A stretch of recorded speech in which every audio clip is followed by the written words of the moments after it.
It's 2 p.m. Central African time. I beg your pardon, and it's another edition of Market View. The Eswatini Energy Regulatory Authority, which has opened public consultations following applications from the Eswatini Electricity Company.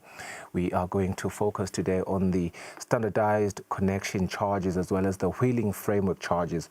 Two proposals aimed at ensuring fairness, transparency, as well as balance in the cost of electricity connections, as well as the use of transmission networks. We'll break down what these consultations mean for households, your house, what it means for investors, if you're an investor, as well as the broader energy landscape. Plus, we'll unpack where and when the public can make their voice heard. That is coming up on the show today. Today, before we get into our business news, we want to take a quick, short ad break.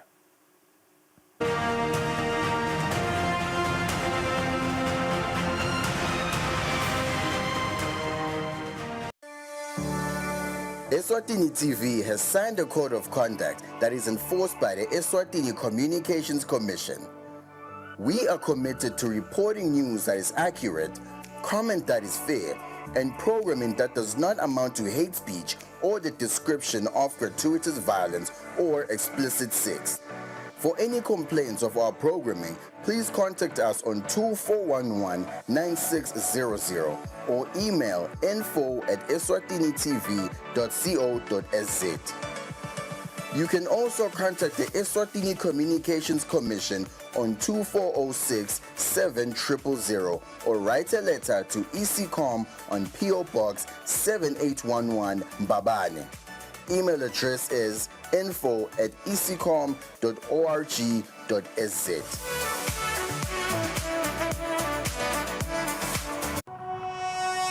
When you choose your adventures, you do so with an open heart and a desire for the unexpected. You embark on journeys to discover new worlds full of wonder. You choose a path to awaken your senses, a world to make you look up and realize just how inspiring this life can be. Arrive and awaken your heart. Explore life in ways only thought possible in your dreams. Discover just how far you go to expand your understanding of life's greatest mysteries. There's just one place on this planet with so much to offer. Now is the time for you to have the royal experience.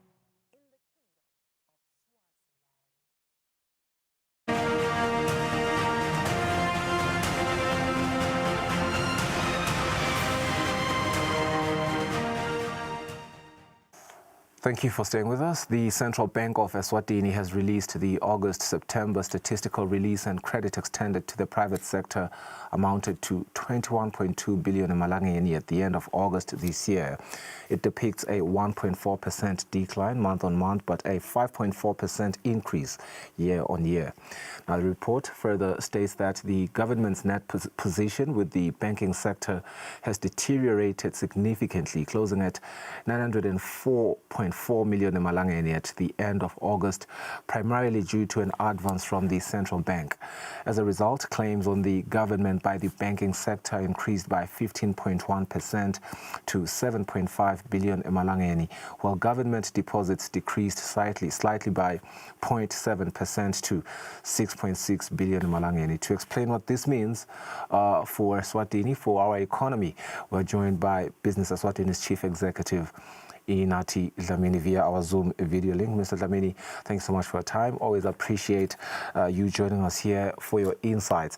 I suppose what grabs everyone's attention is that amount, 904 million emalangeni, with, of course, the central bank there noting that the government's net position has deteriorated to that amount, mainly due to an advance from the bank itself. I suppose the question becomes, how does this movement, where claims on government rise sharply while deposits edge lower, reflect on fiscal discipline as well as liquidity pressures within the broader economy? Well, thank you for having me again. It's good to be here. Well, it happens all the time. a situation like this one, where you are actually saying that the government liabilities, I think you have quoted 906 billion, which is a worse figure than it was before. And the report does state that it could have been an advance. In fact, it doesn't say it could have been, it says it was an advance from the central bank. And the question to ask is, what is that? It's a loan to government. What was it for? We don't know. But just to just make it easy for you, you must remember that the government deals with banks every day. One, you must remember that banks hold government securities, which means all the bonds and treasury bills which government issues. It is usually with banks, which means basically, in a way, because they are holding that debt, government then owes the banks. But also government does business with the banks. They deposit money each and every day. That's why we are hearing about the net deposits of government with the banks compared to what they owe. Banks are holding a lot of government debt, which either they buy via the central bank. So something happened here. An advance from central bank went to government. We are not quite sure what it was to pay for, what it could have been for salaries, maybe. We don't know, civil service salaries, we don't know. But we're told that some kind of overdraft happened there this month. I mean, it's like everything is falling, and we were just speaking on that deterioration. Another thing that has deteriorated is credit extended to private sector, which has fallen by 1.4%. That is month on month, but it remains relatively up year on year. When you consider this alongside the liquidity levels of the banking sector and the government's deteriorating position, which you've just spoken to, what does it suggest about business confidence as well as the flow of capital in the economy right now? Look, I'm glad that you have cited that. By the way, it is a very, very important ratio, the credit extended to the private sector. And yes, you say it has declined this month by 1.4%. But you are saying year on year is 5.4% above inflation growth. That's good. That is very, very good, because it means companies are borrowing again. They are funding their businesses. They are growing, which means it's a very, very nice sign to have. Don't worry about the little volatility of 1.4 month on month. Sometimes it happens. Sometimes it's up, sometimes it's down. But if you look at the whole context over time, it's a very, very, very nice increase. And then the question is, okay, against the backdrop of what is reasonably a healthy economy, what impact does that have on the fiscal situation of government? Now, that's a different kind of risk that we can venture into. We can take many hours, because sometimes, like you're telling me, I cannot even tell you what government was borrowing money for what. But I know that from time to time they have to create overdraft situation to fund short-term situations. If you're looking, talking about the liquid assets and the liquidity within banks, banks must have that liquid assets. You know why? Because they always take people's deposits, and they call them short-term liabilities. And they always fund long-term assets, which means they give people long-term loans. And so fiduciary prudence say you must always keep liquid assets with you to cover that risk should anything happen. So I don't read too much into the liquid assets and what impact even it may even have on government. All I'm taking for now is the economy, Mr. Ngomano, is doing reasonably okay, better than before. And then the prospects are even better at 6.1% GDP growth. And I'm saying, okay, I can take that. The only thing I wish it could do is just provide the jobs that we need. That's all. Mr. Dlamini, thank you for your time. I think the takeaway from our conversation is, regardless of government's net position deteriorating there by 904 million, of course, as well as the credit extended to the private sector falling by 1.4%, ours is to look at a reasonably healthy economy. And yeah, we appreciate those insights, and you've obviously articulated why we should appreciate that. Thank you for your time. Inati Dlamini, Business Eswatini's Chief Executive. Moving along, the Eswatini Municipal Council has reported total assets amounting to 157.9 million emalangeni in the financial year 2024-2025. This one reflects ongoing investment in infrastructure development.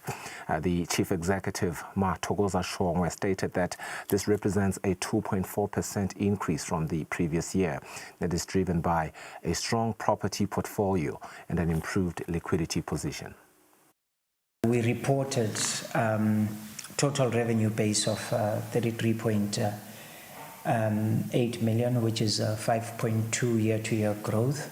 We had total assets of 157.9 million, which basically looks into the infrastructure that we've been able to put in or invest in, or obviously across the board, which is a 22.4 total percentage increase from our last financial year. Last financial year, talking to 2023-2024, our surplus though went down to 5.2 million, which is not necessarily a bad thing, because the core mandate of municipalities is to basically provide services. It's not really about then accumulating profit, as it were. But 2023-2024, we were around 11 million in terms of surplus. The work of any municipality is about service provision. So ideally, the more money that you use, that money should be going into servicing the communities that you're working with. And this is the case for the Eswatini municipality. The Chief Executive Officer shares the town's future prospects and development plans. This financial year, we are probably expecting opening up of a new hotel, which is undergoing development as we are speaking. It is staged, and it's going to be a very beautiful facility because it is built with the environment in mind. So that's one of the things that we are looking at. We've had a meeting also with another prospective developer. He owns property within the municipality. I will not mention names for now, if you may. The intention is to develop a hotel facility. It's not going to be very far from the ICC. And it is also to develop an office block, which could work as a headquarters for one of the other financial institutions. So there's that ongoing things which are still at planning stage, and we hope that they will get to see the light of day.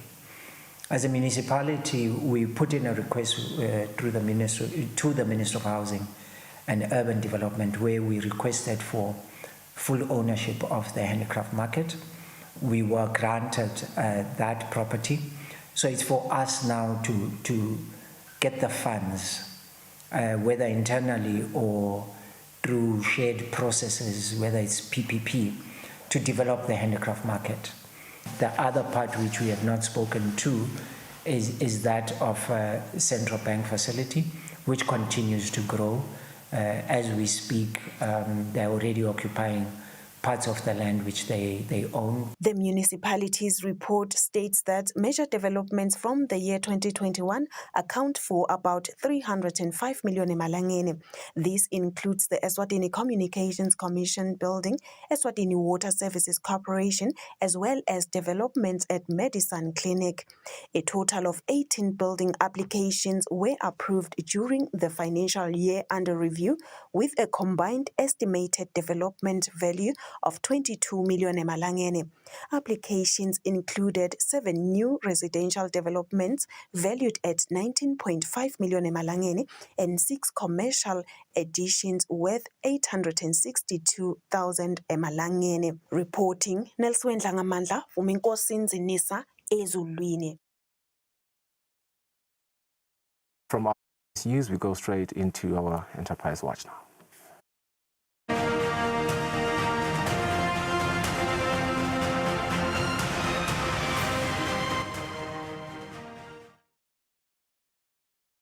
Welcome back. The Eswatini Energy Regulatory Authority is calling on the public to participate in public consultations on standardized connection charges.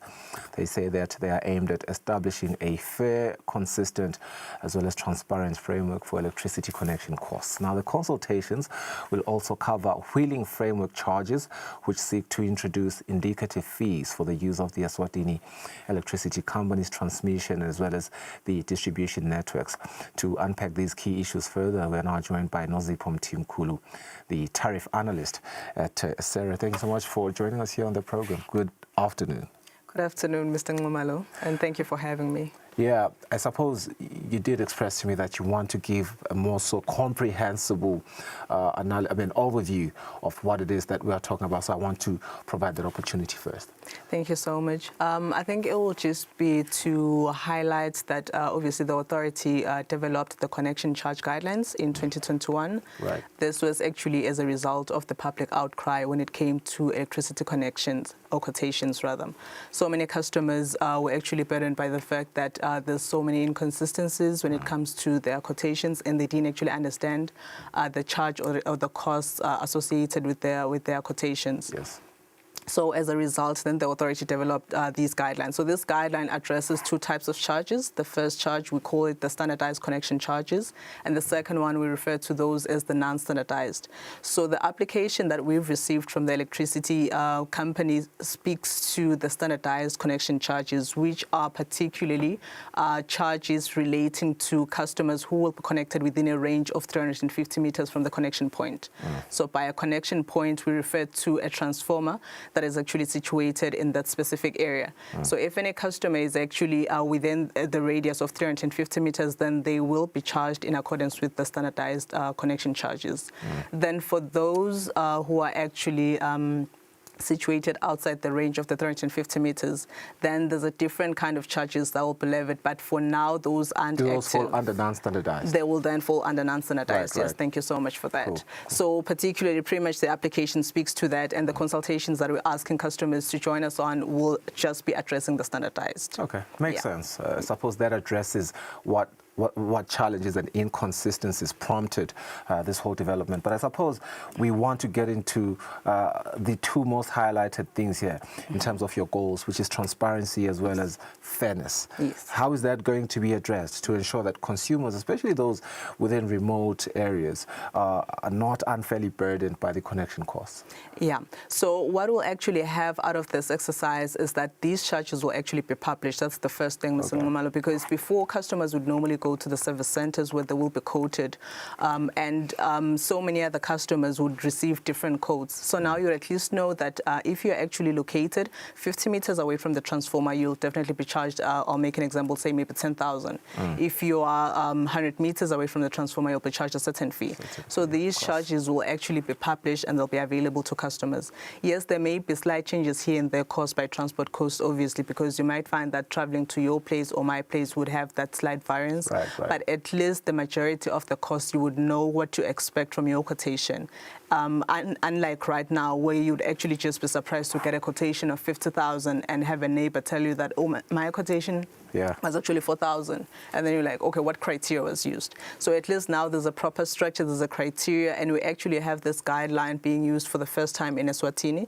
So we, as the regulator, our main aim is actually just to provide a structured framework or guideline to actually just address all these issues that were as a result of an unstructured approach. Yeah, and speaking of frameworks, this term, wheeling framework charges. Is that what you're speaking to right now? Because I want us to get into that. Explain how it works in practice, as well as what introducing indicative fees for EEC's network could mean for future energy as well as private investors. Thank you for that. I think maybe first I'd like to say that the word frameworks or regulatory instrument, it will come up like a million times. It's the wheeling that's... Yeah, any framework or rule or guide, you can refer to it as a regulatory instrument or a framework or a guideline. Cool. But particularly to the wheeling framework, so what we're looking at there is that it's actually just an instrument. I don't want to use the word framework. It's an instrument that will be used by mostly IPPs, the independent power producers.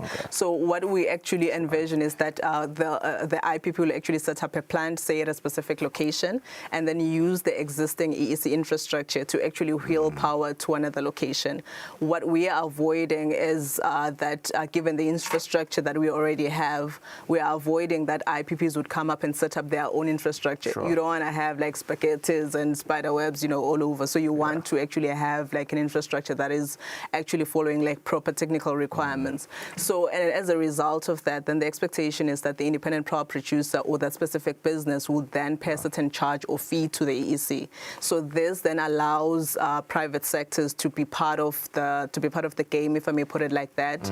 This framework also integrates with the Southern African Power Pools framework, where we actually also source some of our power, meaning that as Eswatini, when we get to a point whereby we have like excess energy, then we can be in a position as a country to also export.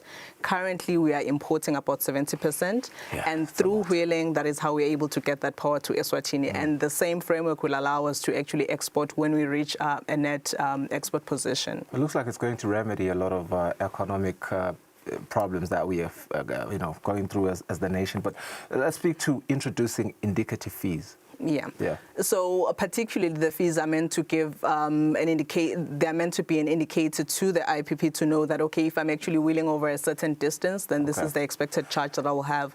But mainly, I just want to say that the charges are actually separated into two, because the network that we're looking into, it's a transmission network and also the distribution network.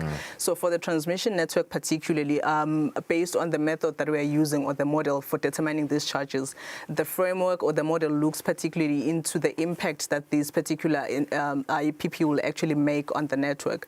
What we expect is that the IPP will inject the power into the network, and then a customer or another party will actually extract the power from the network. So based on whatever impact that these two parties cause on the network, then they will actually pay certain charges. So our model, when calculating those charges, takes that into consideration. However, for the distribution network, what we're looking into is that the model will just particularly calculate the distance only. If you're actually wheeling your power from Matapa to say maybe Manzini, so if that's 10 kilometers then, and you're actually wheeling power that's about 1 or 2 megawatts, so we'll actually consider both the distance and the capacity that you're wheeling. So the model actually works like that. So these charges are meant to actually just give IPPs an indication of what would be expected for them to pay to EEC on an annual basis. Finally, let's wrap up the conversation. Public consultations are a key part of our regulatory accountability. How do our citizens ensure that their input will count, essentially? So first off, we've actually issued out consultation papers, because ahead of these consultations, we want our stakeholders to read and be well informed, so that they can actually make this, or rather make impactful contributions. And secondly, what we actually aim to achieve through this, and as you've earlier on highlighted, that we seek to achieve transparency and fairness, is that we don't want some of these regulatory decisions to be done in secrecy. So we aim for these to be and also to involve every other citizen that is actually affected. And I might just say that these two frameworks that we're talking about, these instruments, they are also as a result of consultations. As we've said, that there was a public outcry, and then the regulator responded through the standardized connection charges. Same here, we wanted, Eswatini needed private sector players. We developed the wheeling framework. So we take consultations very seriously, and the inputs and the contributions from the customer. We take all of that into consideration. It may not necessarily be actioned immediately, but we do keep record of that, and we do actually consider all of these inputs in our decision. Okay, thank you. Nozipo Mtimkulu, Tariff Analyst, Sarah. Let's go quickly to our market analysis. We have under 5 minutes.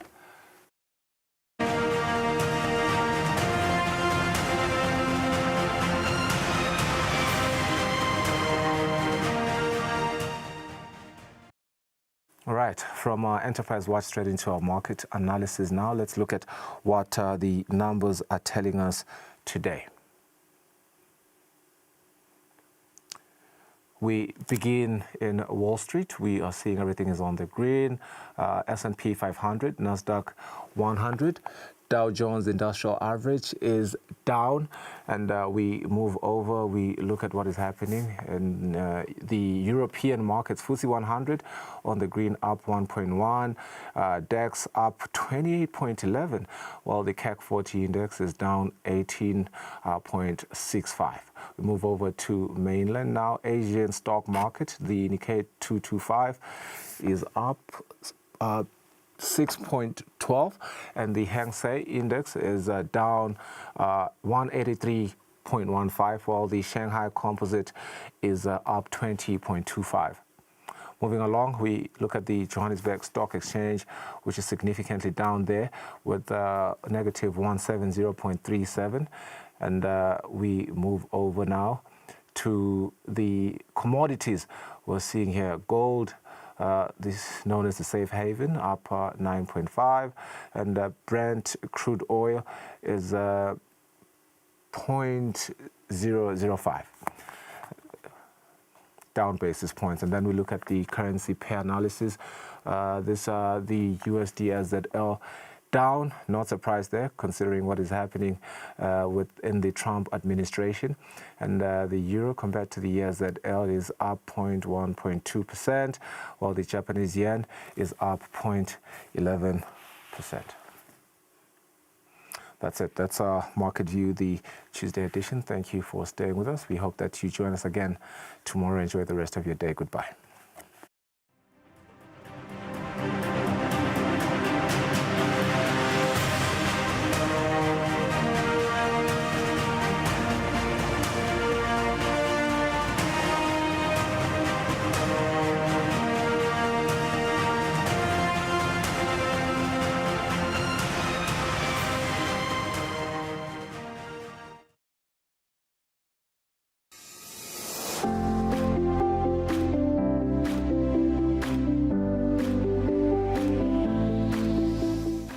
Secure Eswatini. Be safe online.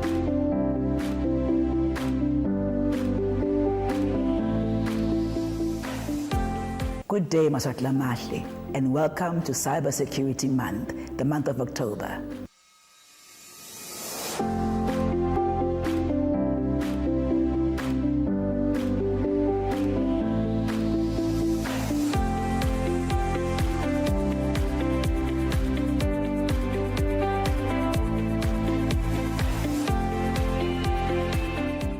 The important thing is to always ensure that you keep your information safe. It's also very important that things like PINs are put together in a way that they're very difficult to decipher. It's ultra important that you do not share your PIN information with anybody, because the minute the information goes out, you are making yourself very vulnerable, and it's important that you minimize your vulnerability.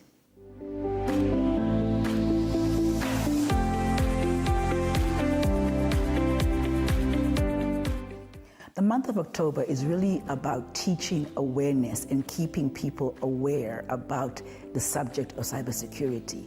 As I was saying earlier, many people ask you, how do I keep myself safe? So this month is going to be a month where we're going to be teaching through various platforms, how do people keep themselves safe? We're going to have online classes. We're going to show you how do you ensure that you put the right kind of password, how do you ensure that you keep your information safe, but also to be aware of the other things that are happening globally in the area of cybersecurity, so that you're always up to date, you're always aware, and you always know how to protect yourself. We're going to be able to show you the information. You can go to the websites of ESCCOM, of RSTP, of Government Online, of the EPTC, the Post Office, as well as the radio and television website. We'll be able to show you on those websites how you can be able to connect with the classes, because it's so important for you to know how to protect yourself. We need to ensure that we're always keeping up to date, because the criminals are also keeping up to date. We must ensure that our information is safe, secure, but most importantly, that we don't make it a one-time thing. It's a continuous issue. So even though October is the month of cybersecurity, this is a daily thing every day of the year. Asixhumane siphephile.